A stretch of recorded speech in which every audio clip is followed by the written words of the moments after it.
오늘 말씀은 시편 90편 10절부터 17절입니다. 우리 연수가 70이요 강건하면 80이라도 그 연수의 자랑은 수고와 슬픔뿐이요 신속히 가니 우리가 날아가나이다. 누가 주의 노여움의 능력을 알며 누가 주의 노여움의 두려움을 알리이까. 우리에게 우리날 계수함을 가르치사 지혜로운 마음을 얻게 하소서. 여호와여 돌아오소서. 언제까지니이까. 주의 종들을 불쌍히 여기소서. 아침에 주의 인자하심이 우리를 만족하게 하사 우리를 일색 동안 즐겁고 기쁘게 하소서. 우리를 괴롭게 하신 날수대로와 우리가 화를 당한 연수대로 우리를 기쁘게 하소서. 주께서 행하신 일을 주의 종들에게 나타내시며 주의 영광을 그들의 자손에게 나타내소서. 주 우리 하나님의 은총을 우리에게 내리게 하사 우리의 손이 행한 일을 우리에게 견고하게 하소서. 우리의 손이 행한 일을 견고하게 하소서. 아멘. 네. 나라를 위한 기도라는 제목으로 은혜를 나누고자 합니다. 사랑하는 성도 여러분, 복음은 기쁜 소식입니다. 왜 복음이 우리에게 기쁜 소식이 됩니까?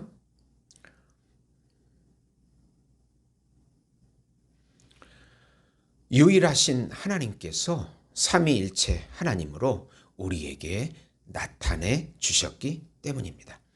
성부 하나님께서 작정하시고 준비하시고 보내신 한 분, 하나님이시며 하나님의 아들이시며 우주적인 왕이시고 우주적인 제사장이시고 우주적인 선지자이시고 우주적인 메시아이시고 우주적인 중보자이시고 우주적인 어린 양이시며 우주적인 참 인간이신 예수님께서 이 땅에 성육신 하셔서 우리 안에 들어오셔서 사단을 몰아내시고 통치해 주신다는 소식이 바로 복음인 것입니다.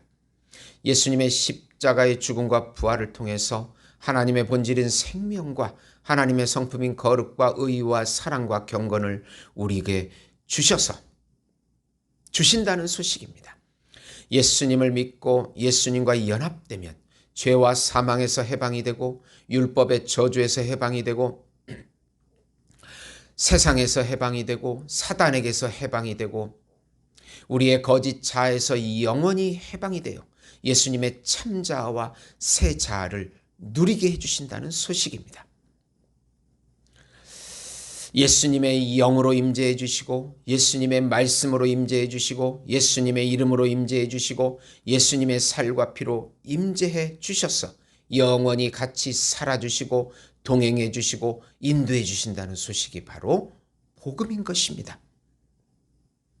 우리가 새로운 피조물이 되고 하나님의 의가 되고 신인류가 되고 하나님의 자녀가 되었다는 소식입니다. 이 믿음으로 오늘도 승리하시는 우리 성도 여러분이 되시기를 예수님의 이름으로 축원드립니다. 불신과 교만을 회개하고 나라를 위하여 매 순간 기도하라. 우선 무한하신 하나님 앞에 우리 인생이 유한한 한순간임을 알라. 모세가 지은 유일한 시편이 바로 오늘 90편입니다. 애가시입니다. 이 시의 배경은 BC 1445년경 12명의 정탐꾼을 에서 비롯된 가네스 바나의 사건을 배경으로 합니다. 민수기 13장 1절부터 14장 35절까지입니다. 출애굽한 후에 마지막 가나안 입성을 앞두고 12명의 정탐꾼을 보냈는데 10명이 부정적인 보고를 하고 여호수아 갈렙만이 하나님의 뜻에 맞는 보고를 했을 때 일어난 사건입니다. 그래서 여호수아와 갈렙을 제외한 1세대가 가나안에 들어가지 못하고 광야에서 죽게 되는 안타까운 사건입니다. 모세는 영원하신 이 모든 과정을 본 모세는 영원하신 하나님께서 우리의 거처가 되신다고 고백합니다. 인생은 먼지 아드다카이고 흙으로 돌아갑니다. 영원하신 하나님 앞에 천년은 한순간이며 인생은 풀과 같은 존재라고 5절 6절에서 말씀합니다. 하나님 앞에 인생은 죄일 뿐이라고 고백합니다. 영원하신 하나님 앞에 인생은 80 정도이고 수고와 슬픔으로 사는 죄된 인생이라고 모세는 고백하고 있습니다. 어느 인생도 하나님의 능력과 그분의 두려움을 알 수 없습니다. 모세는 하나님의 백성들이 타락하여 하나님의 약속을 거부하고 진노를 받아야 하는 어리석은 존재임을 고백합니다. 출애굽 가운데 행하신 수많은 기적을 보고도 믿지 못하는 분별 없는 먼지 같은 존재라고 고백합니다. 어느 인간이 영원하신 성삼위 하나님을 알고 그 전능한 능력을 알 수 있겠습니까? 그저 반역하는 죄인의 삶을 살고 하루살이 같은 인생임을 깨달을 뿐이라고 합니다. 광야 40년간 이스라엘 백성을 목회하면서 결국은 마지막 순간에 반역하고 있는 그 백성을 보면서 모세는 깊은 유한한 인간과 허무함을 고백하고 있습니다. 하나님을 불신하고 이용하고 반역하는 우리들의 모습을 그대로 보여주고 있습니다. 교만하여 하나님의 뜻보다 자신의 뜻을 더 추구합니다. 불신과 교만을 우리는 날마다 회개해야 하는 것입니다. 우리 인생은 무한하시고 전능하신 하나님 앞에 유한하고 무능한 먼지와 같은 존재이기에 겸손하고 우리의 불신과 교만을 회개하고 예수님을 의지하고 의지해야 하는 것입니다. 두 번째로 나라를 위하여 하나님의 긍휼과 은혜를 항상 간구하고 기도하라. 모세는 이제 이 민족을 위한 기도를 올립니다. 인생의 한계를 깊이 알게 하시고 지혜로운 마음을 달라고 12절에 말씀합니다. 그리고 여호와 하나님께서 돌아오셔서 긍휼을 베풀어 달라고 13절에 말씀하고 있습니다. 여호와여 돌아오소서. 언제까지니까 주의 종들을 불쌍히 여기소서. 이제는 주의 인자로 만족하게 하시고 즐겁게 해달라고 간구합니다. 지금까지 행하신 주님의 기적들을 우리와 우리 후손들에게도 베풀어 달라고 기도합니다. 하나님의 은총을 내려주셔서 속히 약속의 땅인 가나안에 들어가게 해달라고 간구합니다. 하나님의 언약이 성취되도록 간구합니다. 죄인인 인간은 자기애에 빠져 살아갑니다. 자기 영광적, 자기 지혜적, 자기 욕망적인 삶을 살 뿐입니다.